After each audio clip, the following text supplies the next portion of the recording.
আসসালামু আলাইকুম রহমতুল্লাহি ওবরাকাতুহ। ওয়ালাইকুম আসসালাম রহমতুল্লাহি ওবরাকাতুহ। আচ্ছা ভাই, আপনাদের টাঙ্গাইলে নাকি একটা বড় মসজিদ আছে? হ্যাঁ ভাই, শুধু বড় মসজিদ বললে হবে না ভাই, বলতে হবে অনেক বড় মসজিদ, যার মধ্যে 201টি বড় বড় গম্বুজ আছে এবং সেই মসজিদে 15,000 মানুষ একসাথে জামাত আদায় করতে পারে।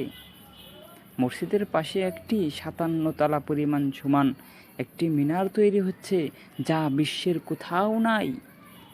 মসজিদটি দেখতে মনে হয় স্বর্ণের প্রাসাদ। মসজিদটা আমার অনেক দেখতে ইচ্ছা করতেছে।